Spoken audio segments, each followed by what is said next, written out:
அனைவருக்கும் வணக்கம்.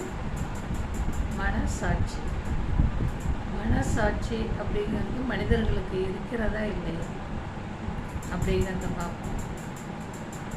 மனசாட்சி அப்படிங்கிறது யாருக்கு வேலை செய்யணும்னா, கடவுளுக்கு யார் பயப்படுறாங்களோ அவங்களுக்கு தான் வேலை செய்யும்.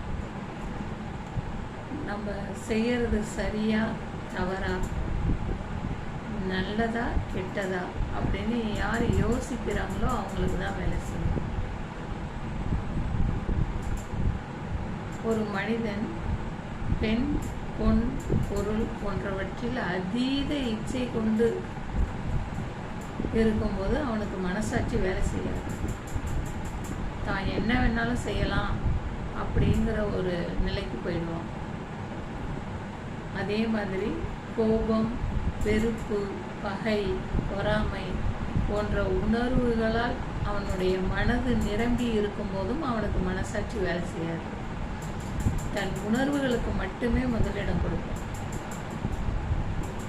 எதை பற்றியும் சிந்திக்க மாட்டான். எவ்வளவுதான் அறிவில் சிறந்தவர்களாக இருந்தாலும் அவர்களுடைய ஆசை ஒரு அநீதியானதாக இருக்கும்போது அவர்களுக்கும் மனசாட்சி வேலை செய்யாது. இப்போ ஒரு உதாரணத்துக்கு நம்ம ராமாயணத்தை பார்த்தோம்னா, ராவணன் அறிவில் சிறந்த ஒரு சான்றோர், எல்லா விஷயங்களும் தெரியும், வீரம் நிறைந்தவர், பல்வேறு கலைகளில் தேர்ச்சி பெற்றவர். இருந்தாலும் கடவுளின் மீது பக்தி கொண்டவர். இருந்தாலும் அவர் ஒரு தன் மனைவி அல்லாத மற்றொரு பெண் மீது கொண்ட இச்சையால் பாதிக்கப்பட்டார். அந்த ஆசை அவரை, அந்த அநீதியான ஆசை ராவணனுக்கு ஒரு வீழ்ச்சியை கொடுத்தது. அதே மாதிரி மகாபாரதத்தில் ஏற்பட்ட போருக்கு அந்த மண்ணாசை ஒரு காரணமாக அமைந்தது. சிலப்பதிகாரத்தில் கோவலன் மற்றொரு தன் மனைவியை மறந்து மற்றொரு பெண் மீது கொண்ட ஆசையால் அவனுக்கும் ஒரு வீழ்ச்சி ஏற்பட்டது. இதெல்லாம் நம்ம பாடத்தில் கொண்டு வரப்பட்டு இருக்குது. ஆனால் அது நம்ம பாடத்திட்டம் அப்படின்னு நினைக்கிறோம். ஆனால் அது நம்ம உண்மையிலே சொல்லப்போனால் பாடத்திட்டம் கிடையாது, வாழ்க்கை பாடம்.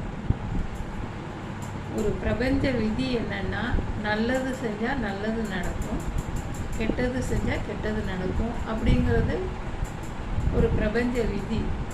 அதுபடி தான் எல்லாமே நடந்துக்கிட்டு இருக்கு.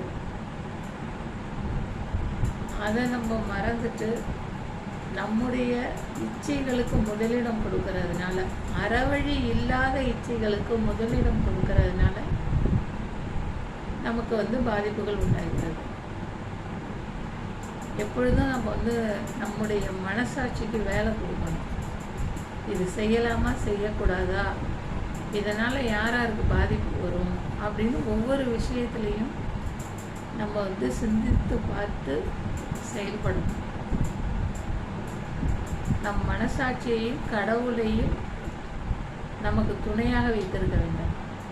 அது மாதிரி இருந்தோம்னா இந்த பிரபஞ்ச விதியில் உள்ள நன்மை செய்தால் நன்மை, தீமை செய்தால் தீமை அப்படிங்கிறத அதன்படி நம்ம நடந்து இந்த பாவ கர்மாக்கள்லேருந்து நம்ம தப்பித்து கொள்ளலாம்.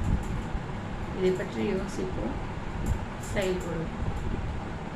நன்றி, வணக்கம்.